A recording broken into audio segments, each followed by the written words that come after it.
আসসালামু আলাইকুম ওয়া রাহমাতুল্লাহি ওয়া বারাকাতুহু। বিসমিল্লাহির রহমানির রহিম।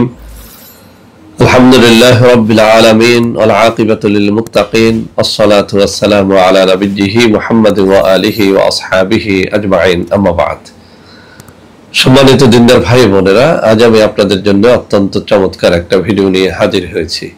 বন্ধুরা আমার, আপনারা জানেন আমি গত কয়েক বছর পর্যন্ত বাংলাদেশের বিভিন্ন প্রান্তে সফর করে বেড়াচ্ছি। আলহামদুলিল্লাহ, যেখানেই যাচ্ছি অসংখ্য অগণিত ভাই ও বোন আমার সাথে দেখা সাক্ষাৎ করে তাদের নানা রকম সমস্যার কথা তুলে ধরছেন। আমিও আমার সাধ্যানুযায়ী তাদের সাহায্য করার চেষ্টা করে যাচ্ছি। বন্ধুরা আমার, আল্লাহ রাব্বুল আলামিনের কাছে এই প্রার্থনা করি, আল্লাহ রাব্বুল আলামিন যেন আমাকে মৃত্যু মানুষের খিদমতে নিয়োজিত রাখেন, আমিন। বন্ধুরা আমার, আমরা যখন বিভিন্ন এলাকায় সফরে বের হই, বিশেষ করে কিছু তরুণ ও যুবক, অনেক সময় অনেক নববিবাহিত বন্ধু, এমনকি অনেক মধ্যবয়সী পুরুষেরা কিংবা বৃদ্ধ পুরুষেরাও আমাদের সাথে দেখা সাক্ষাৎ করে তাদের নানা রকম গোপন যৌন সমস্যার কথা তুলে ধরেন। এই রোগটা এখন এত বেশি হয়ে গেছে যে এলাকাতে যাই, ছোট বড় ভেদাভেদ নাই, এক কথায় সবাই এসে যৌন রোগ থেকে কিভাবে মুক্তি পাওয়া যাবে, স্ত্রীকে কিভাবে শান্তি দেওয়া যাবে, এক রাতে কিভাবে 2-3 বার সহবাস করা যাবে, কিভাবে দ্রুত বীর্যপাত রোধ করা যাবে, এক রাতে 3-4 বার সহবাস 30-40 মিনিট ধরে কিভাবে করা যায়, ইত্যাদি ইত্যাদি বিষয় নিয়ে আসলে একরকম আমাকে বিরক্ত করে তোলেন। তো বন্ধুরা আমার, আসলে সবার কাছে সব মানুষ সবকিছু শেয়ারও করে না। আমি যেভাবে মানুষকে ভালোবাসি, মানুষও আমাকে সেভাবে ভালোবাসে। তো বন্ধুরা আমার, আজকে এই যে আমার হাতে থাকা কিতাব, এই কিতাব থেকে অত্যন্ত চমৎকার একটা জিনিস আপনাদেরকে শেখাবো। আপনার যদি ধ্বজভঙ্গ রোগ থাকে, কঠিন ও জটিল যৌন রোগ থাকে, সেটা যত পুরাতনই হোক না কেন, আমি আপনাকে বলবো ভিডিওটি একেবারে মনোযোগের সাথে দেখবেন। সহজ একটা রেমেডি আপনাদের শিখিয়ে দিব, এর সাথে সহজ একটা দোয়া শিখিয়ে দিব। ইনশাআল্লাহ এই জিনিসটি যদি আপনি তৈরি করে দোয়াটা পড়ে ফু দিয়ে খেতে পারেন, আপনার ধ্বজভঙ্গ অথবা যৌন রোগ সেটা যত জটিল, যত কঠিন, যত পুরাতন হোক না কেন, ইনশাআল্লাহ সেটি সেরে যাবে। বন্ধুরা আমার, এটি বারবার পরীক্ষিত, আমি আবারও বলছি এটি বারবার পরীক্ষিত। যত বন্ধু বান্ধব, যত মানুষকে এটি শিখিয়েছি, আলহামদুলিল্লাহ যারা এটি করেছে সবাই এটির মাধ্যমে উপকার পেয়েছে। তো বন্ধুরা আমার, যারা এটি করে খেতে পারবেন আলহামদুলিল্লাহ ভালো, যারা পারবেন না তারা আমাদের সাথে যোগাযোগ করবেন। আমি স্ক্রিনে কিছু নম্বর দিয়ে দিব, ওই সব নম্বরে ফোন করে সরাসরি ভিডিও কলে আমার সাথে কথা বলবেন, অথবা কোনো একটা অফিসে সরাসরি আমার সাথে দেখা সাক্ষাৎ করেও এই পণ্যটি আপনারা নিতে পারবেন। তো বন্ধুরা আমার, আমি কথা না বাড়িয়ে এই কিতাব থেকে পড়ে শোনাচ্ছি। 161 নম্বর পৃষ্ঠার মধ্যে ধাতু দুর্বলতা বা ধ্বজভঙ্গের তদবির নামে একটা বিষয় উল্লেখ করা হয়েছে। বন্ধুরা আমার, এখানে যে কথাটি বলা হয়েছে, অঙ্কুরিত শিমুল গাছের মূল বা জ্বর উঠায় সূর্যের রোদে না দিয়ে ছায়ায় শুকায় 50 গ্রামের মতো চূর্ণ করে খাঁটি মধুর সাথে মিলায়ে 20টি বড়ি বানায় প্রত্যহ সকালে ঠান্ডা পানি সহ সেবন করলে আল্লাহর রহমতে ধাতু দুর্বলতা ও ধ্বজভঙ্গ রোগ আরোগ্য হবে। একেবারে সহজ। অঙ্কুরিত শিমুল গাছের মূল, এই জিনিসটি আপনারা অনেকে বুঝতে চান না, একেবারে সহজ করে বুঝিয়ে দিচ্ছি। শিমুল গাছের শিকড় পেলেই খাবেন না, কাজ হবে না।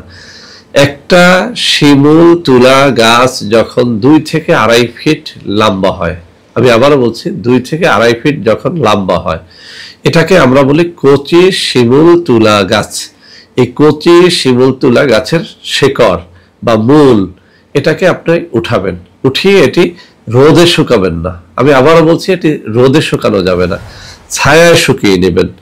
এরপরে সেটা থেকে গুঁড়া তৈরি করবেন, কোনো একটা মেশিনে দিয়ে বা যেভাবে হোক গুঁড়া তৈরি করে নেবেন। 50 গ্রামের মতো চূর্ণ করে তার সাথে মধু মিশিয়ে নেবেন, খাঁটি মধু। এর দ্বারা 20টি বড়ি বানাবেন।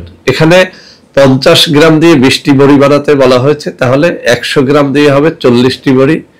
এভাবে আপনি আরো বাড়িয়ে বেশি করে বানিয়ে নিতে পারেন।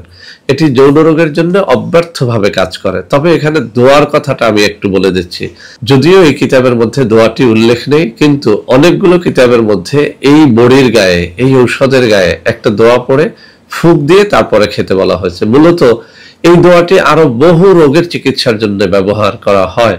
বন্ধুরা আমার, এর একটা কারণও আছে। দোয়াটি হচ্ছে সূরা ফাতিহা, একটা নির্ধারিত নিয়মে এটি পড়তে হবে। আমি সেই নিয়মটি শিখিয়ে দেব। পবিত্র কোরআনুল কারীমের মধ্যে সূরা ফাতিহাকে বলা হয়েছে সকল রোগের জন্য ঔষধ। সুবহানাল্লাহি ওয়া বিহামদিহি সুবহানাল্লাহিল আযীম। আপনি যে কোনো রোগের জন্য আপনি যেন একটু পরীক্ষা করে দেখেন, এক গ্লাস ঠান্ডা পানির মধ্যে সূরা ফাতিহা 7 বার অথবা 21 বার অথবা 41 বার পড়ে আপনি নিয়মিত সেবন করেন, ইনশাআল্লাহ যে কোনো রোগ সেরে উঠবে।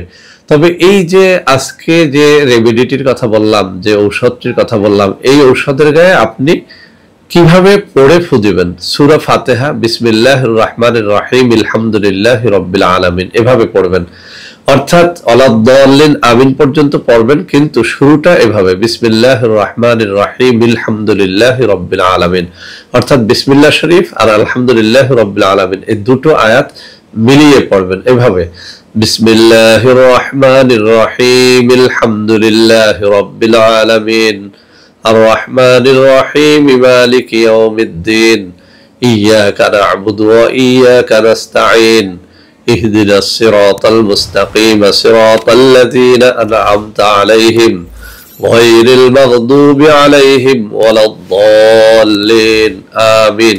এবার একটা ফু দিবেন এভাবে 7 বার পড়ে 7টা ফু, অথবা 21 বার পড়ে 21টা ফু, অথবা 41 বার পড়ে 41টা ফু।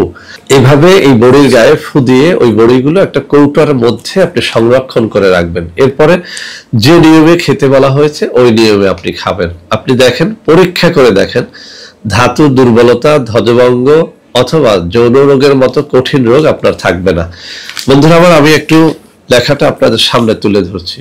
এই যে আমার বাম হাতের আঙ্গুলিগুলো নাড়াচ্ছি, ঠিক এই জায়গাটায় লেখাগুলো রয়েছে, একটুখানি ভালো করে পড়ে দেখবেন। দোয়াটার কথা এখানে উল্লেখ নাই, অন্যান্য কিতাবের মধ্যে আছে, আমি মুখে পড়ে শোনালাম, আপনারাও এভাবে পড়ে এটি তৈরি করে খাবেন। বন্ধুরা আমার, যারা এভাবে তৈরি করে খেতে পারবেন না তারা আমাদের সাথে যোগাযোগ করে এটি নিতে পারবেন। ভিডিওটি শেষ করার আগে একটা সতর্ক বানিয়ে দিচ্ছি, বন্ধুরা আমার, আমাদের নাম দিয়ে অসংখ্য ভুয়া পেজে ভুয়া ঔষধ বিক্রি হয়। এগুলো থেকে বাঁচার জন্য শুধুমাত্র আমার স্ক্রিনে দেওয়া নম্বরে ভিডিও কলে কথাবার্তা বলে আমাকে দেখে নিশ্চিত হবেন ঔষধটি আমার কিনা। ভিডিও কলে কথাবার্তা না বলে কেউ কোনো ঔষধ ক্রয় করবেন না। বন্ধুরা আমার, ভিডিওটি ভালো লাগলে লাইক করবেন, কমেন্ট করবেন, শেয়ার করবেন, আমাদের প্রত্যেকটা চ্যানেলকে ভালোবেসে সাবস্ক্রাইব করবেন। আল্লাহ হাফেজ। আসসালামু আলাইকুম ওয়া রাহমাতুল্লাহি ওয়া বারাকাতুহু।